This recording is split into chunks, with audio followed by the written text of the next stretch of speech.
Good evening, everybody, and welcome to the Princeton Public Library's virtual home, where we often host authors for chats about their books. We are so glad that you are here with us tonight as we have a conversation between Marie Carpenter and Jennie Erin Smith about Marie's recently published book, Sweet and Deadly: How Coca-Cola Spreads Disinformation and Makes Us Sick. It was published by MIT Press earlier this year, and we're so pleased that you could be with us here on Zoom. A few housekeeping notes. One thing is that if you have a question at any point, you can pop it into the question and answer function here on Zoom, or just put it into the chat and I will catch it. And we will do Q&A at the end. I will come on and moderate those questions. So as you're watching, be sure to think about what kind of questions you might want to ask, because there's lots of good questions that are going to come up. And the other thing is, if you're having any technical problems, just shoot me a message and I will help you troubleshoot it.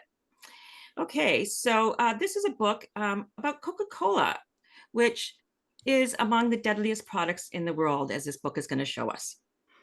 And it's going to talk about how the Coca-Cola Company has gone to great lengths to make sure we don't find out. It's an expose about how sugar-sweetened beverages are the single item in the American diet that most contributes to the epidemic of chronic diseases that are threatening our way of life and our health. So we are joined by Marie Carpenter, who is the author of not only this book, but Caffeinated: How Our Daily Habit Helps, Hurts, and Hooks Us. And I'm sitting here sipping a coffee, so he has worked as a print and radio journalist in Maine for 25 years and has reported for the New York Times, NPR, and the Washington Post. And now he has his new book out by MIT Press that we're here to talk about. And he is joined by the moderator, Jennie Erin Smith, who is the author of Stolen World: A Tale of Reptiles, Smugglers, and Skullduggery. She's a regular contributor to the New York Times and has written for the Wall Street Journal, the Times Literary Supplement, the New Yorker, and others. And she currently is in Florida. So welcome, Jennie and Marie. I'm going to go to the background. As I said, I'll be moderating the chat as well as the Q&A.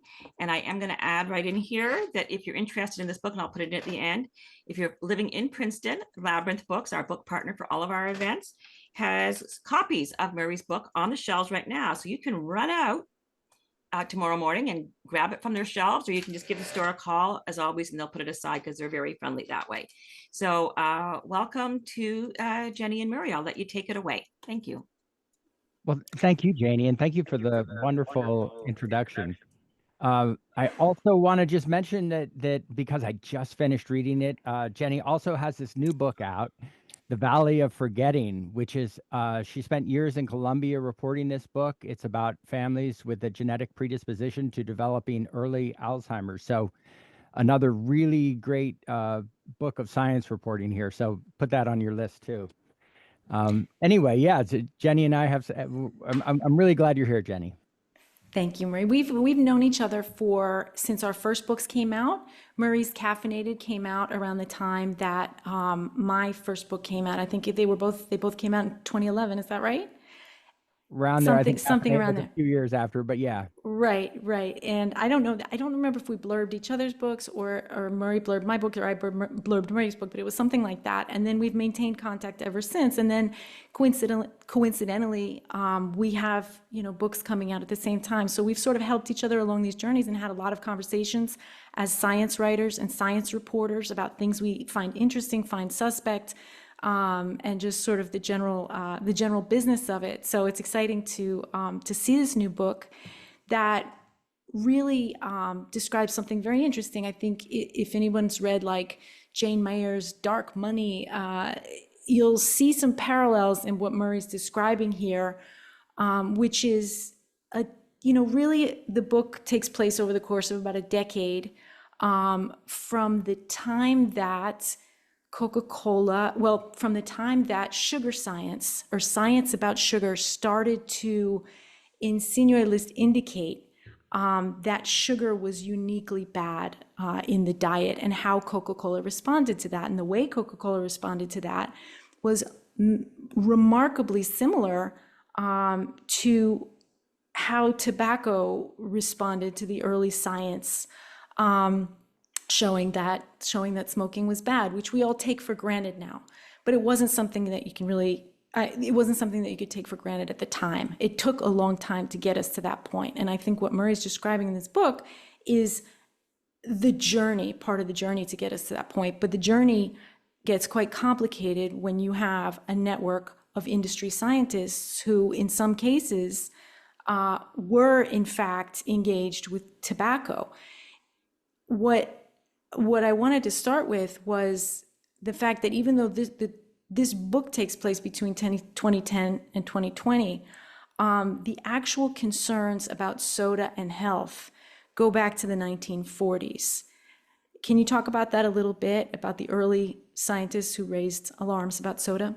Yeah, I'm glad you asked about that because it's one of the things that really fascinated me. One of my sources for the book is a person, Kristen Kearns, who's at the University of California, San Francisco, and she was a dentist who was is a dentist still, but now she's working really as an academic. But she has a great concern and interest in public health. And she started rooting through archives because she was interested initially in how we're not talking about sugar as a primary driver of tooth decay, of cavities, and how it really seemed to be getting short shrift. And she was trying to figure out what's going on here? Why is this? And one of the interesting things she dug up is that when one of the initial tobacco sort of nonprofits that was trying to spin science, when they hired their first staffer, they actually hired him from a sugar group that Coke funded starting in the 1940s. Do you mind if I read? Do you think it would be good to read like one paragraph of that, Sure. Jenny? Yeah. Because I have that one marked because people keep asking about this. And I do think it's interesting because we talk about the so-called tobacco playbook, right? But tobacco didn't invent this, and it's one of the themes of the book is that the sugar industry has been at this longer than tobacco, and because we don't know it yet, I argue they've been more successful. So this was when the tobacco industry. Let's see, what was the name of the company? The Tobacco Industry Research Committee was trying to hire their first scientific director. This is in 1954. So I'm going to pick up reading right here. This is a guy named Robert Hockett who was applying to be their scientific director. When Hockett had applied for his job with the nascent Tobacco Industry Research Committee in 1954, he described the work of the Sugar Foundation.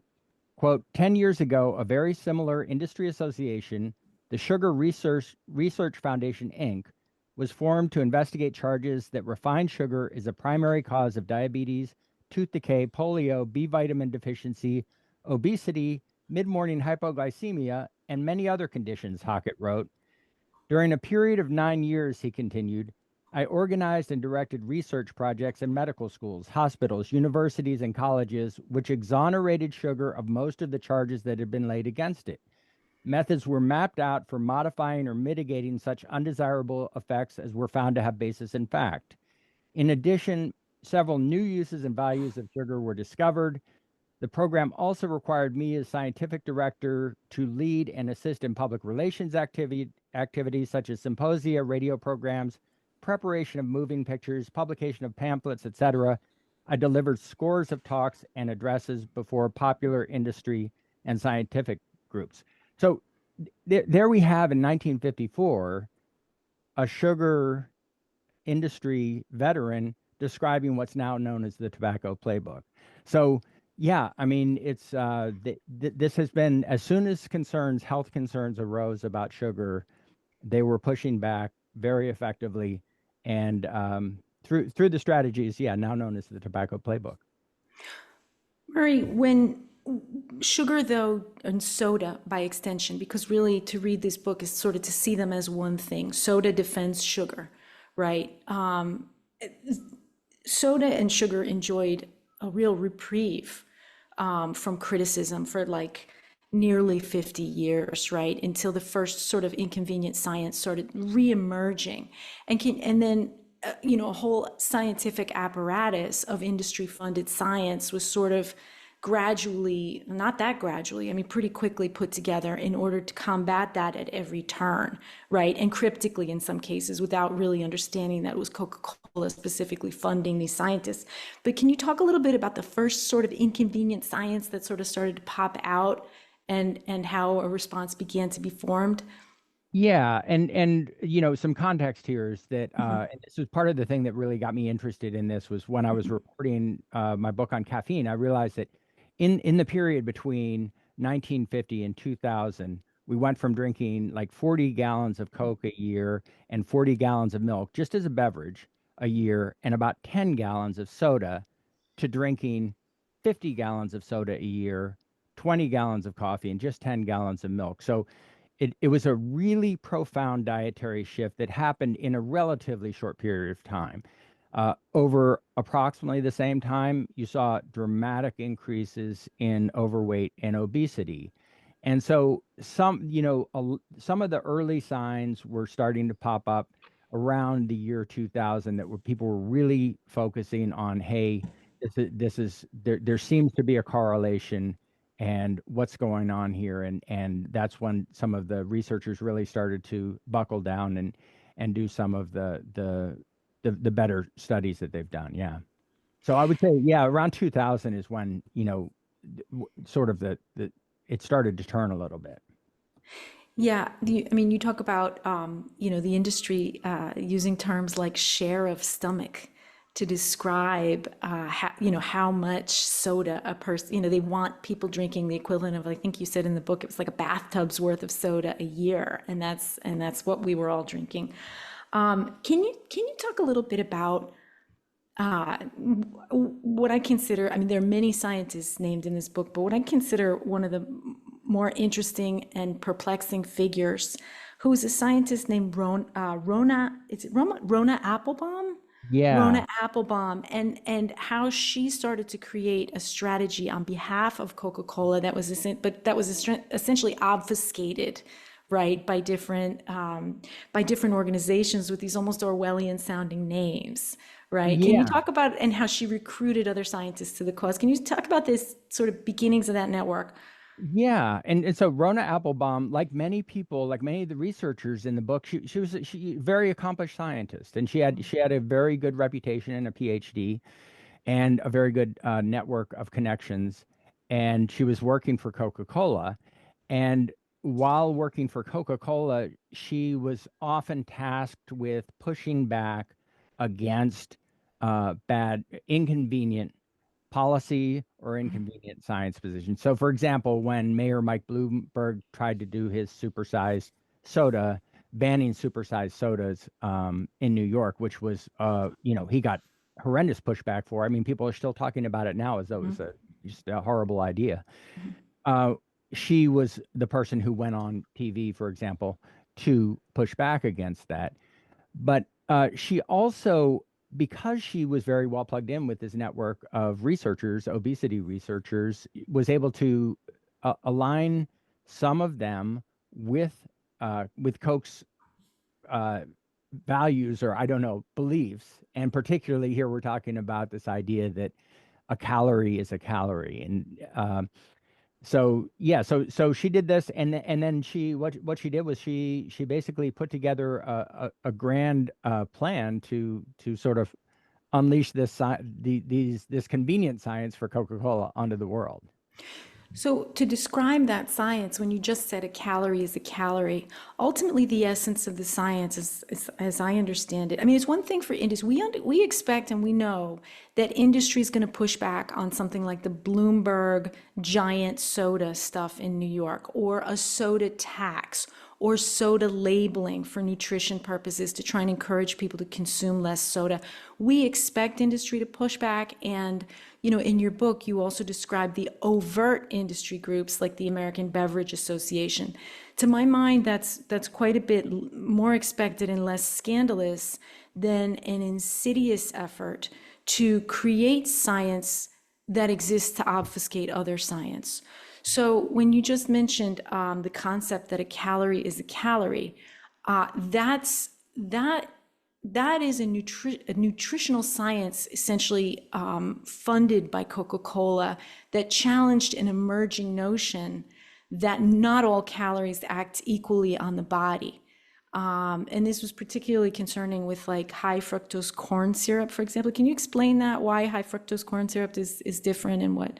Yeah. So, I mean, high fructose corn syrup is really interesting because it has a little bit more fructose than sucrose. So, sucrose is a disaccharide. It has glucose and fructose, and they're metabolized, interestingly, in separate pathways in your body. And a lot of the fructose goes to your liver and contributes to non-alcoholic fatty liver disease. The glucose can uh, spike your blood sugar and cause demand for insulin, et cetera.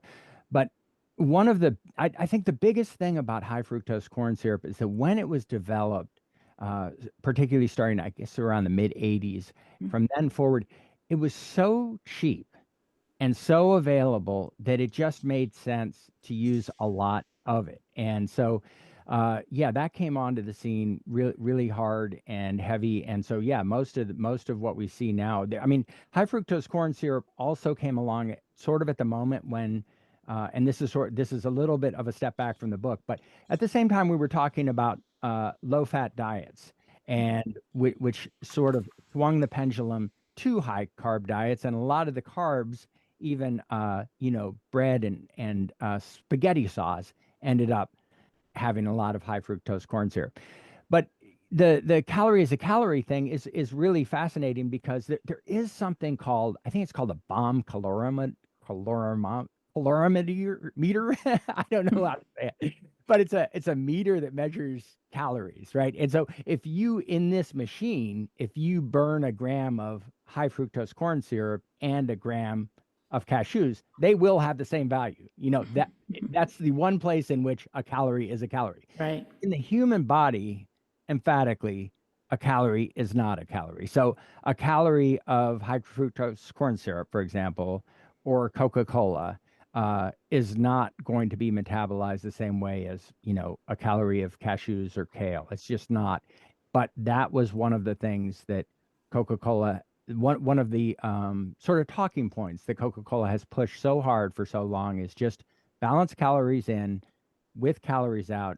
Don't focus so much on what it is you're consuming as how much of it you're consuming and how much you're burning off.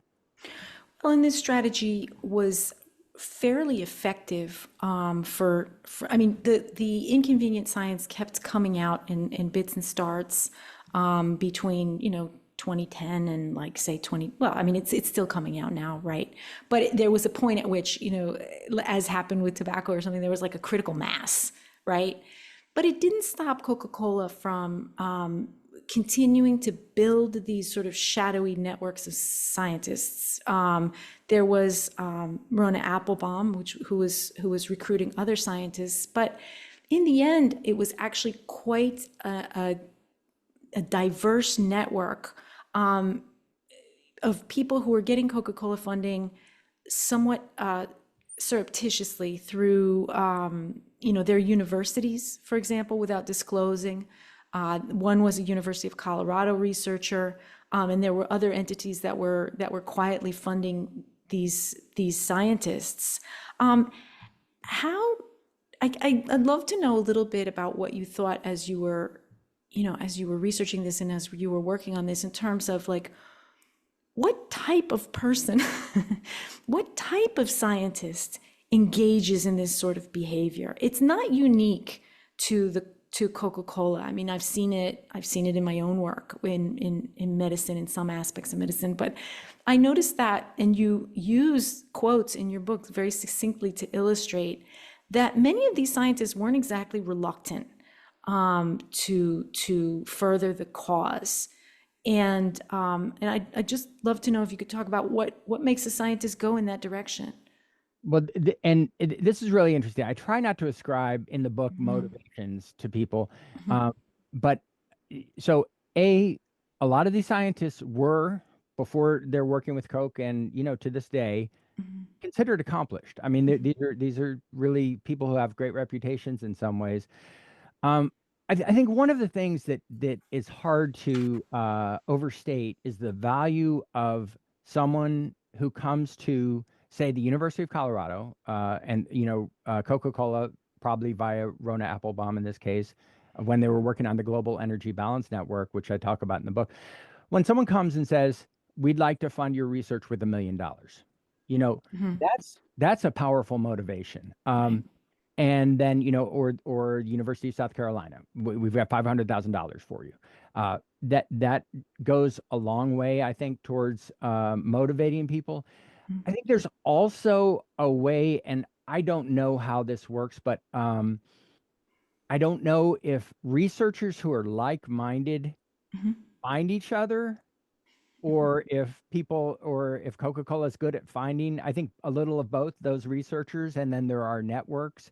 Because in some cases, and we should be clear about this, in some cases there is research that's legitimate.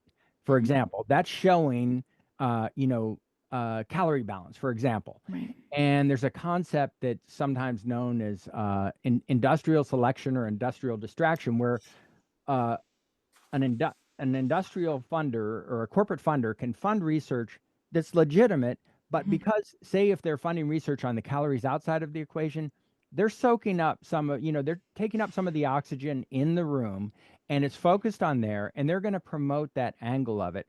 So, it's not like it's all crooked, but it is by design focused, designed to state and to continue to emphasize the points that Coca-Cola wants to make. And so, yeah, that's one of the interesting things about these networks of scientists. You had at one point, like just to explain what the second major campaign was in your book. I mean, the first major campaign that Coca-Cola endeavored to recruit scientists and journalists, because there were some journalists also recruited to the cause, which was another weird thing. But the first thing they tried to kind of flood the zone on was the idea of a calorie being a calorie, and all calories are created equal. Therefore, high fructose corn syrup doesn't do unique things that might promote diabetes in the body, as later science showed. The second major campaign that they ran, and this got even more ambitious, it was almost like, as kind of the way you're describing this, it's almost like as these people became more under siege from other science, their networks got even tighter and even bolder, in trying to influence the World Health Organization, the CDC. I mean, there was a while during the first Trump administration when a Coca-Cola person was actually, I think, named to CDC director. I don't think she lasted very long. Yeah, right, exactly. Right, Yeah, like literally a Coca-Cola yeah. person, so Well, a they Coca-Cola aligned person for sure. Yeah, right. absolutely. But with the exercise campaign, which was their second major campaign, and I guess Yeah. that'll be fun to talk about. But when you're talking about the kind of science that they were producing and how that can kind of obfuscate things, it was amazing what you described. Some of the science is really subtle. Like, for example, there was Coca-Cola funded research talking about housewives expending less energy during the day, during the course of their normal day, than they would have in like 1950. Now, on the surface of that has absolutely nothing to do with Coca-Cola. But what it does seem to do is seed the ground, right, for studies kind of pointing at exercise as the panacea to all the kind of excess calories that you're taking in the form of Coca-Cola. They didn't exactly pivot from a calorie as a calorie, but they did start to emphasize exercise as the solution later, that ultimately it was all about balance. They created a whole entire institute called the Global Energy Balance Network. Journalists were not necessarily aware that it was funded by Coca-Cola. So I'm just amazed at Yeah. sort of the subtlety of some of the work that It they've is done. subtle. And Yeah. and I think the housewives study is a great example, because it's one of these things that also it's catchy, like it got attention. And sort of the takeaway when you hear a study like that is that oh yeah, it reinforces this idea that the big problem we're having in society is we're just not moving enough. We've automated the exercise out of our lives, and so it kind of reinforces a concept that a lot of people have. Yeah, and then the Global Energy Balance Network was a very ambitious campaign uh, to use scientists, Stephen Blair, particularly the late Stephen Blair at the University of South Carolina and Jim Hill at the University of Colorado, to emphasize these ideas of calories in, calories out. And it's a really good example of Coca-Cola doing something, and this is a theme of the book, is by using front groups that don't say that you could look at their website, you could hear their supporters talk, and you could never know there was anything to do with Coca-Cola. Um, it's incredibly effective because few people would cite Coca-Cola. Like if Coca-Cola said, "Hey," to journalists, "Hey, we just need people to focus on calories in, calories out," journalists are not going to pay attention. Right, right. But if they run it through a front group, Global Energy Balance Network, or another one that I spend a lot of time on in the book is the International Life Sciences Right, Institute. right, right. And so, yeah, I mean, Coca-Cola has been masterful at, finding the right people to do its messaging. In some cases, these researchers, uh, and at sort of keeping it at arm's length from them, and often using these front groups that have these very sort of anodyne names. You said at the very beginning of the book that, in the long run, science tends to prevail. Would you say that that's happening with soda? I mean, your book describes successes and failures in terms of both successes and failures in terms of getting sort of the general public to be aware of the dangers of this type of, excess sugar consumption. But then there were failures in the sense that every time a group attempted to sue Coca-Cola, they failed miserably. And even public opinion, I mean, there was definitely a lot of goodwill in American hearts, toward the Coca-Cola Company. It's something like as American as apple pie. So, I mean, where would you assess, where you were toward the end of the book? I mean, was this a victory or was this not a victory? If you had asked me this Yeah. 4 months ago, I would have had a different response. Yeah. One of the most improbable situations that we have right now is that a person who has created much of his career based on anti-science, anti-vax sort of ideology is now leading, HHS. So I'm talking about Secretary Kennedy.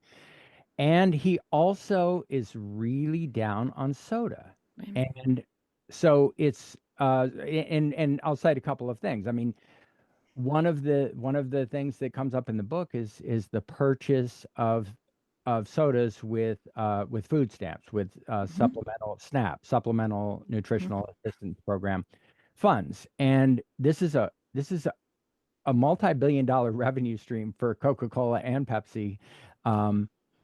And some people say, okay, this is a bad idea because taxpayers shouldn't be paying for something that we know is unhealthful, and B, if you're on SNAP, you're more likely, they would argue, to be getting health care from Medicare and Medicaid, and so the taxpayers would be paying twice. It's a very fraught discussion because nobody wants to stigmatize people with low incomes, et cetera. But it's for years people have been saying, let's at least have a trial study. Let's at least let one state do this and see, two things. Does it reduce soda consumption and does it improve health? And then you'd have some data to know. Well, for years, people have been trying to do this, and there's been no traction. And yet, this is one of the things that Bobby Kennedy is really gung ho on. And now you have 4 states: Indiana, West Virginia, Idaho, and Arkansas, who are applying for waivers to get this in. So that's one thing that he's doing. Another thing he's doing is he's very aggressively saying things like sugar is poison. So it's a really interesting moment because he's a really improbable person to be doing anything to Right. improve America's health, and it's causing a lot of cognitive dissonance, I think, among soda advocates or health advocates who are concerned about soda. But there we have it. So this is a long-winded way to answer your question. Like, where are we going? Is the balance tipping? I mean, that's one of the questions I asked, in the book is will the balance eventually tip as it did for Philip Morris and Exxon, to where the balance of public opinion says, okay, we understand this is a bad product and this is a bad corporation. They've been lying to us. 4 months ago, I would have said the balance is still not tipping. I honestly think it's possible that, Secretary Kennedy could be tipping the balance a little bit more. So, Is this an issue of a broken clock being right twice a day, or is this? Is this part of yeah, a broader? I know that Dr. Oz was another early critic of sodas, right? So, yeah, at some point, they may have been right on this issue, but one of the criticisms that's frequently levied, against RFK Jr. especially, is that there's not that much concern, or he has not evidenced that much concern so far in his policies for some of the most vulnerable communities, right? So who are the greater Coca-Cola consumers? You, as you demonstrate in your book, you have a much better effort aimed at minorities, right? yep, And there was one yeah. person in your book who actually voiced the opinion, like, that even if, Coca-Cola is harmful, might it be just better to leave people alone and let Yeah. them make their own choices, that there was merit to that idea too. And this was a person who was well aware of the health risks. Yeah. So yeah, it is. Again, the issue is fraught. Um, and it gets back to your idea, I think I did say in the book that science bats last. Sometimes it seems like, science is not batting last at the moment in terms of some federal policy decisions. But maybe in the long term it will. But yeah, the whole SNAP thing is fraught. I think people come at it from different motivations, and some of it is not maybe empathetic.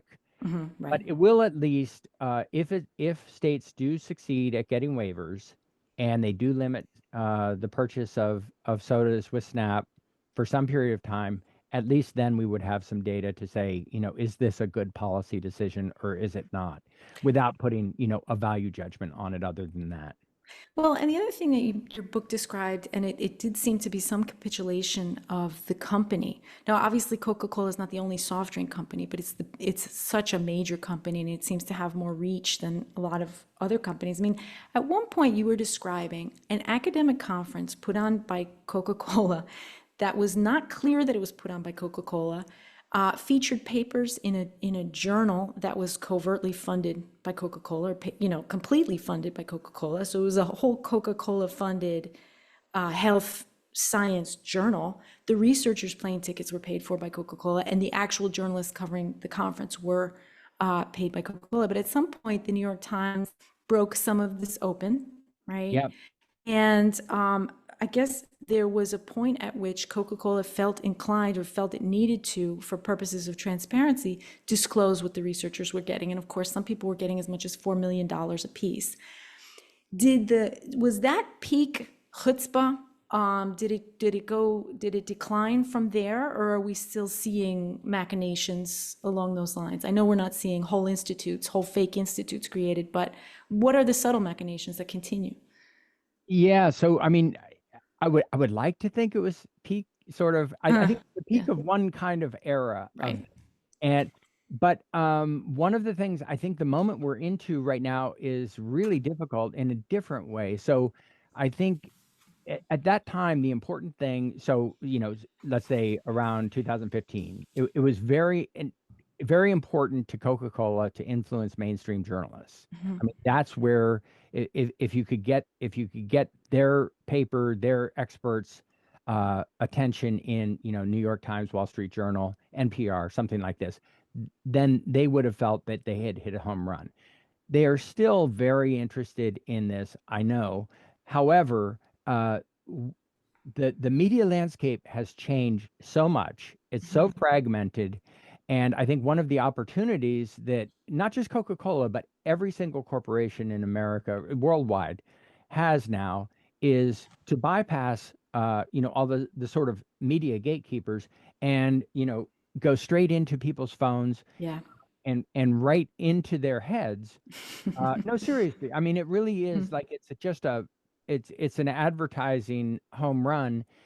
And so I think what is happening now may be a little bit more difficult for us to see. Okay. it may be very, very effective because we know, and I get into this a little bit in the book, in terms of like the traditional forms of advertising, TV, print, etc. Shelf Coca, space, I yeah, mean, displays at they're the grocery past store. masters. Yeah, they know this stuff. So, Right, they certainly are good at getting their messages out on Instagram, on right. TikTok, and they often do it in very organic ways. Someone will post, I do follow Coke on Instagram. You have to. Someone will post a video of them, drinking Coke skiing, right? Right. And then Coke will post that, Huh. and then whoever it was drinking the Coke isn't even getting paid for it, but they're getting like a lot of attention because Wow. yeah. So it's a whole different media landscape, and so I don't know. There's a long-winded way of saying I don't know if that was sort of like peak obfuscation, but I think it was the peak of that era, and we're into sort of a different era now. When you go into the grocery store, though, I mean, Coca-Cola still has huge shelf space in almost any grocery store. I mean, I don't, I don't know how shishi, a grocery store you'd have to be not to have Coca-Cola products on the shelves.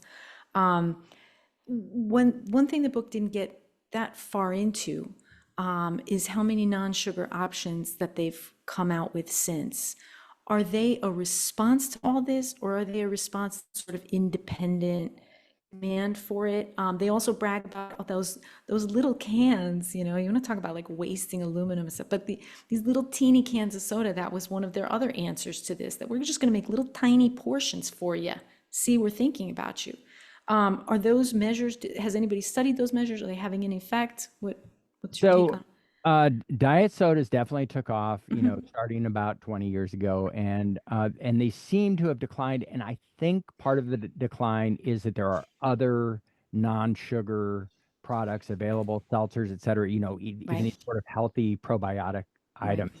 right, So kombuchas. that's been a big thing. But and I think, to answer your question, I think it's all in response to consumer demand. I mean, that's how Coca-Cola functions, and that's why they've essentially won at capitalism. That's why they're selling 2 billion servings of drinks a day in 200 countries, and had $47 billion in revenue last year. So Well, are they creating consumer demand, or are they responding to consumer demand? Because with like, nobody asked for a little tiny can of Coke. I mean, right. that was So something that, I think both, but they're big enough that they can drive consumer demand. And yeah.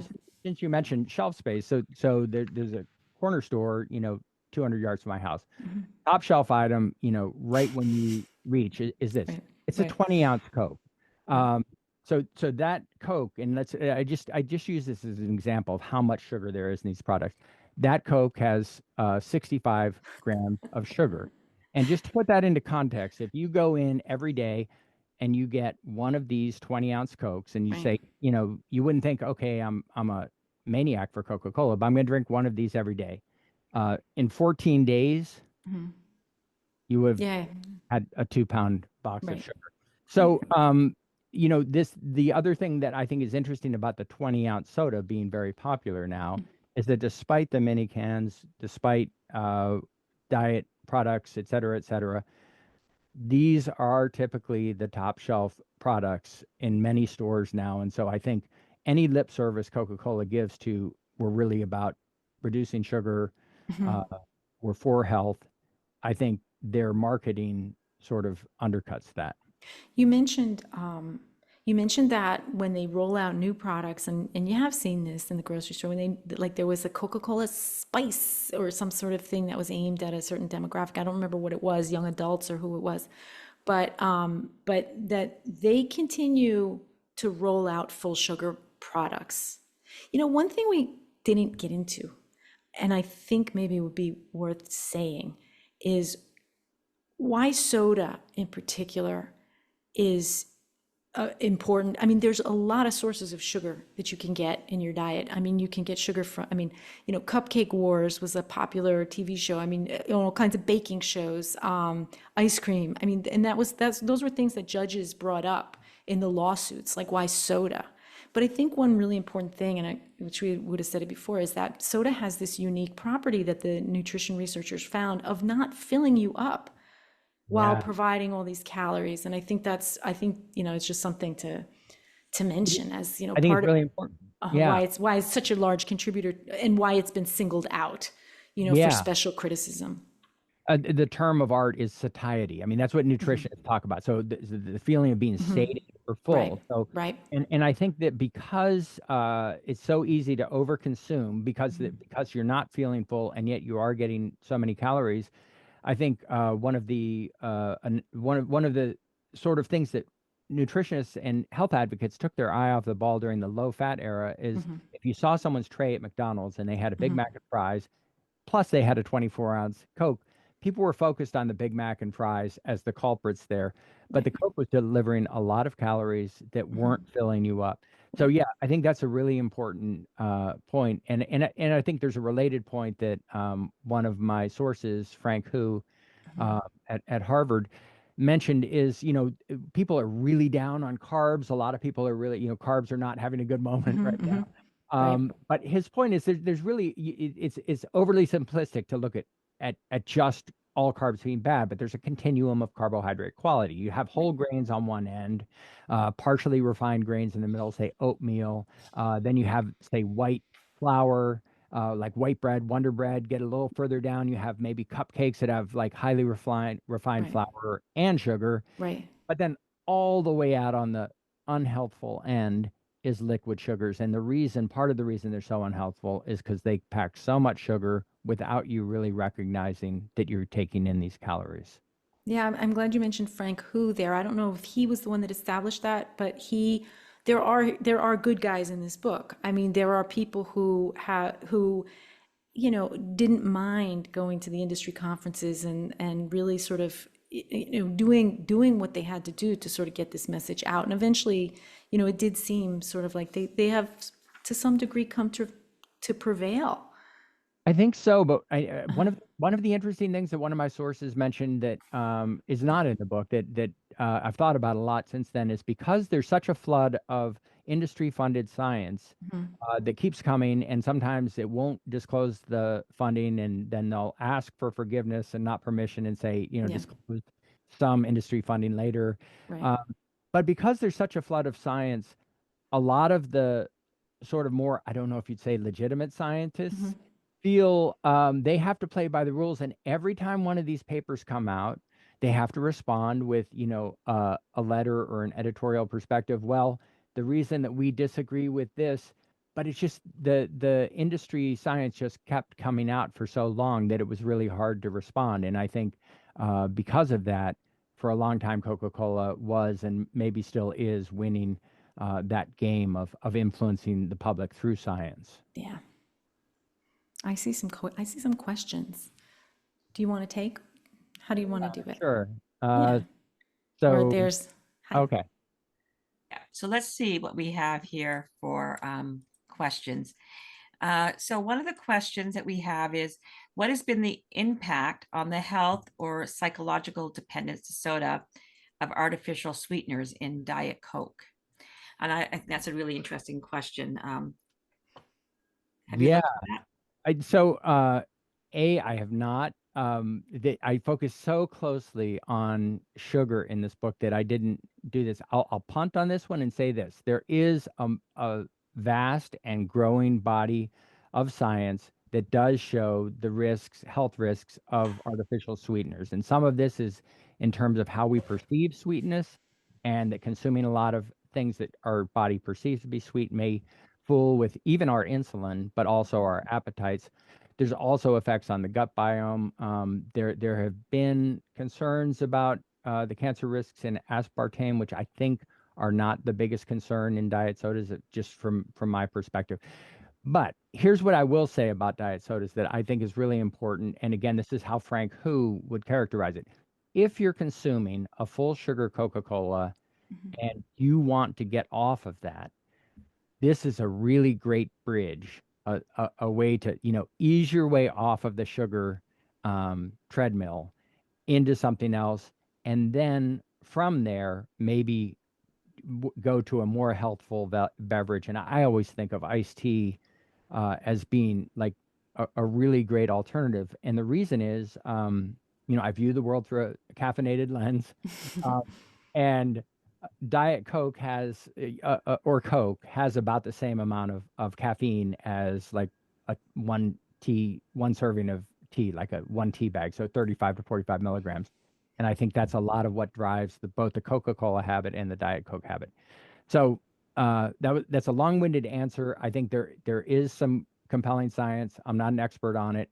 I think it's a good bridge, you know, away from Coca-Cola, but not a great long-term solution. Okay, here's a question that came directly to me from somebody who said that they did it privately, that they were I said, I've been going in for considering weight loss surgery. One of the things was not to drink soda of any type, even diet soda, because of the carbonation expands your stomach. And that's another health effect. Have you looked at that at all? I've not, no, but that's interesting. And yeah, the only thing I'll say that's interesting to me about carbonation is that the marketplace has spoken loudly and clearly that in order to develop a very effective soda, like one that's going to sell a lot, it needs to have four things. It needs to be cold, it needs to be sweet, it needs to be caffeinated, and it needs to be carbonated. There's something very, very appealing about that fizz, the carbonation. But I don't know about the stomach thing and how the carbonation affects your stomach. Yeah. It's funny when you mentioned that they said that it needs to be cold. So I am a Canadian, and one thing I've noticed in the United States since I moved here is your focus on the amount of ice that you need in your drinks, and it kind of drives me nuts. I don't know if that's a cultural thing, but like a lot of places, even in the UK or Canada, we're a lot more used to drinking our drinks warm. I will in Canada, it's not unusual to have a soda that's just slightly chilled, maybe, or even not chilled at all, and that's fine. Is that an American thing, do you think?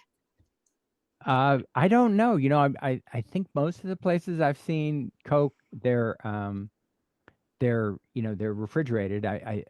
Jenny and I have both spent time in Colombia, where every once in a while you go to a store, do you have something cold? And they'll say clima, which means room temperature. Clima, right.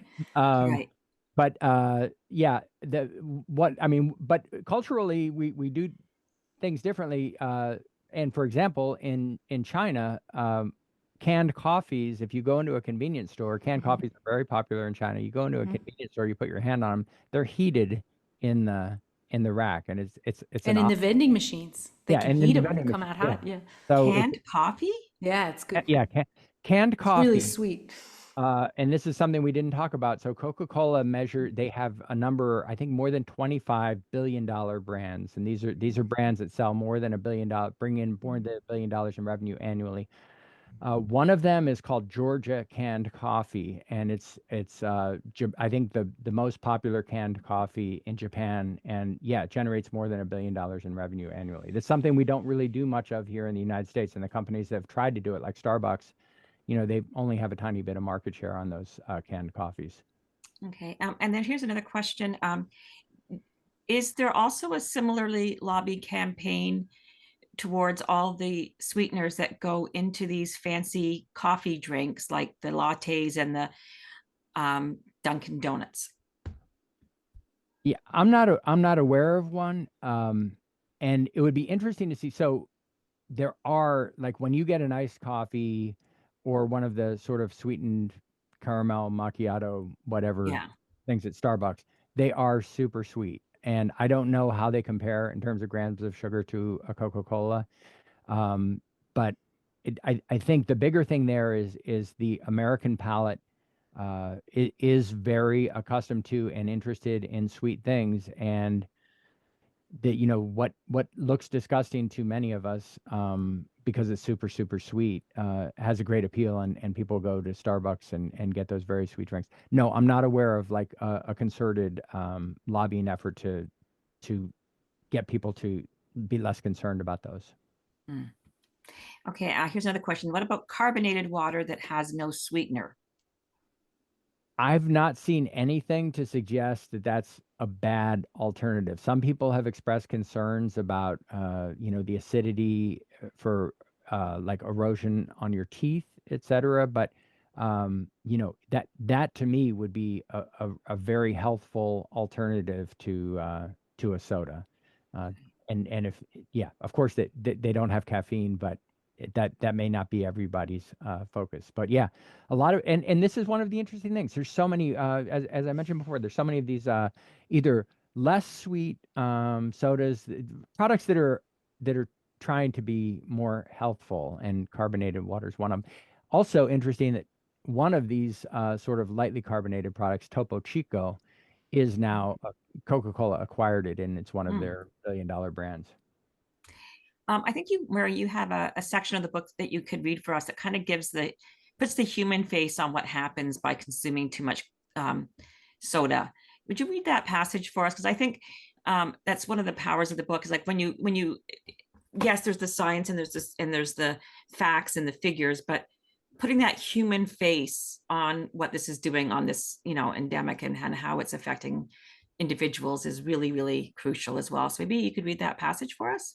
Sure. So this was one of the things that I discussed with my editors when writing the book, was to try not to be just abstract. And science says a can of Coke a day will increase your risk of developing type 2 diabetes by 25%, which it will, but that feels academic. So I talked to 5 people extensively who would consider themselves soda addicts, who have a tortured relationship with soda and have at various points of their lives consumed a great deal.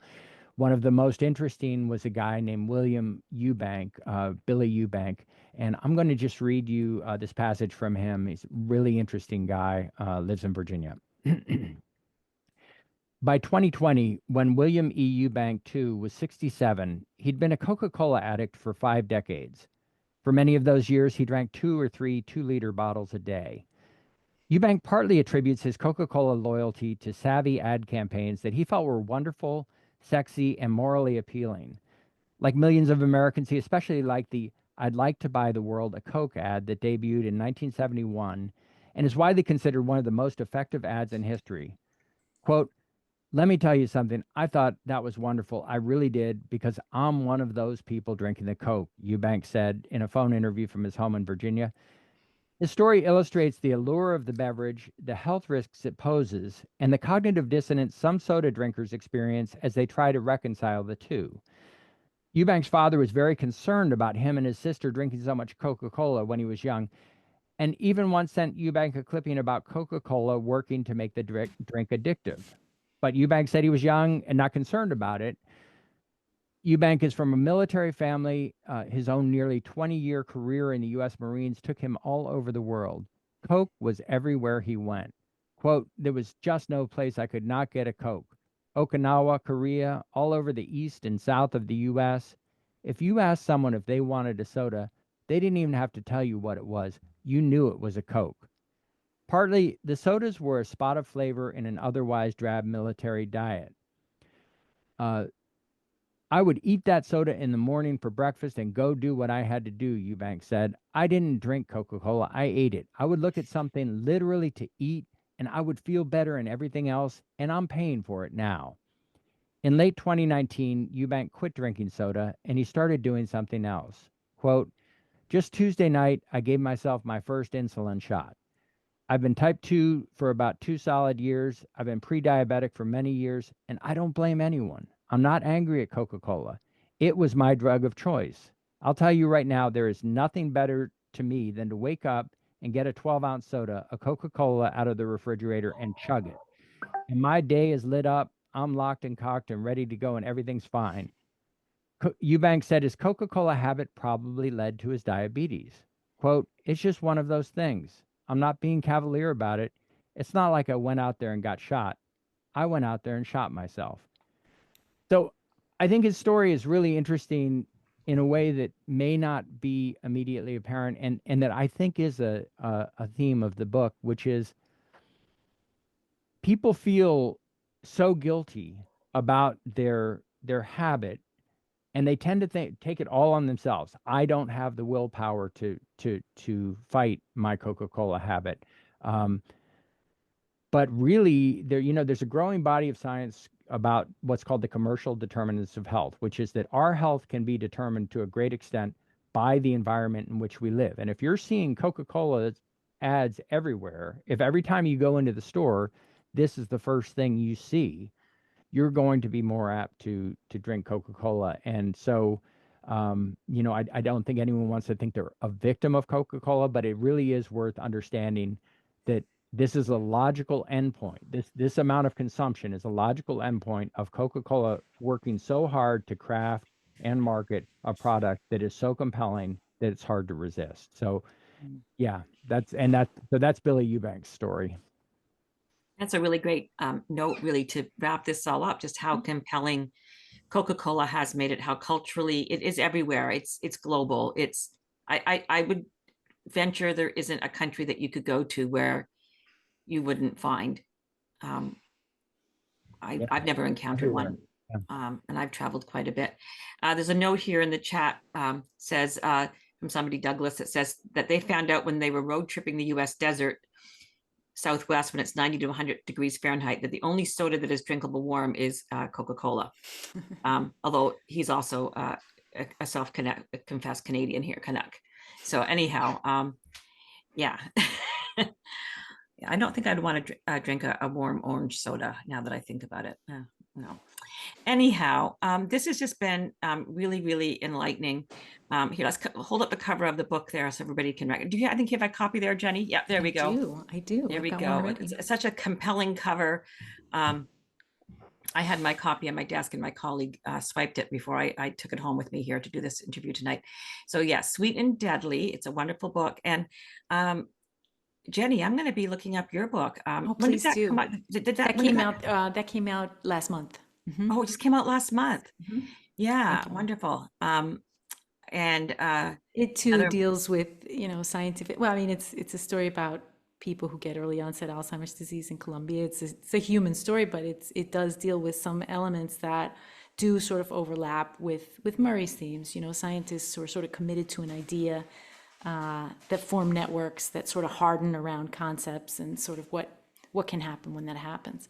Yeah, wonderful. Yeah, I actually have a good friend right now who husband has early onset Alzheimer's, so it's of special interest. I did not know that you had a book out. Congratulations! Thank you very much. Yeah, thank you, and Marie. Congratulations on this wonderful book. I hope that people read it and can reconsider their addiction to Coca-Cola and other sweeteners and drinks. And you know, I think especially maybe, you know, as you said, maybe RFK Jr. is the unlikely hero in this story. Maybe not. We don't. I don't think I used the word hero. Okay. The unlikely. But yeah, you're right. Yes. Advocate. Yeah. Advocate. I'm just trying to be careful. Yeah, I wouldn't say, yeah, you're right. That might have been overstating it. But I want to thank you both for spending your time here with us tonight at Princeton Public Library. Our YouTube channel is youtube.com/PrincetonPL. And we regularly put up author talks on that channel, as well as story time things and other little videos. So check us out. We will have this edited online shortly. And it's just been such a pleasure to spend time with everybody tonight. And with that, I'm going to close out the webinar. Any closing words?